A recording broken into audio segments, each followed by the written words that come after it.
Rwanda is often referred to as the land of 1,000 hills, and it is an absolutely beautiful country, but unfortunately, most of those hills are now denuded of natural forests. This happens because people living in essentially a pre-industrial society are totally dependent on household agriculture. The loss of this forest has serious long-term consequences for the very people who are destroying it. That's not to portray them as bad people. They are simply trying to feed themselves and feed their families. 95% of the citizens of Rwanda are dependent for their livelihoods on what they can grow in very small patches of land. This land has to be cleared of forest in order to be productive. When the land is cleared, of course, the trees are lost. So small-scale agriculture is the main cause of deforestation of those 1,000 hills. Then people want to acquire cattle. And cattle really seal the deal because they leave the fields and actually enter any forested areas. They eat all of the seedlings. Any attempt at the forest to regenerate is aborted by these cattle entering the area. People are dependent on wood and wood products. There is no oil. There is no natural gas yet. There is no electricity. If they're going to warm their beans for supper, if they're going to have any light at all in the evening, if they're going to have any warmth for their children, they have to burn wood and charcoal made out of wood.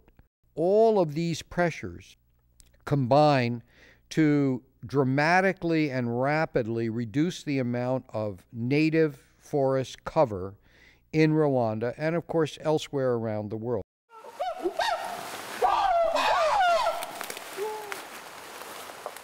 It is the worst case scenario for ape conservation.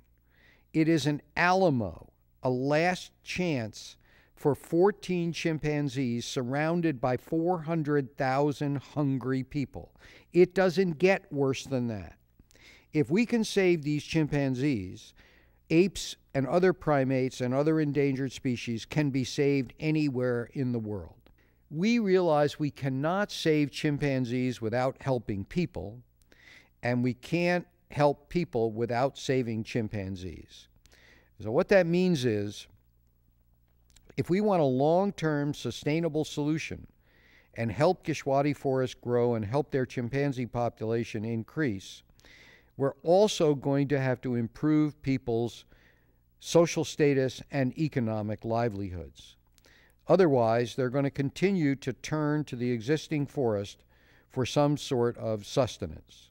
We've got to help people realize that unless that forest survives and provides services in the form of clean water, cleansed air, erosion control, that their livelihood is going to be seriously and negatively impacted.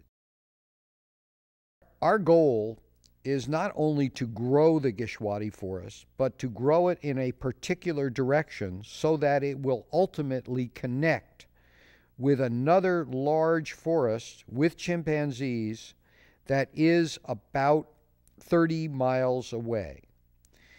If we can connect these forests, not only do we provide a lot more habitat for the Gishwati chimpanzees, but we also provide them with an opportunity to select mates that are not as closely related genetically as the mates that are available to them within the small population.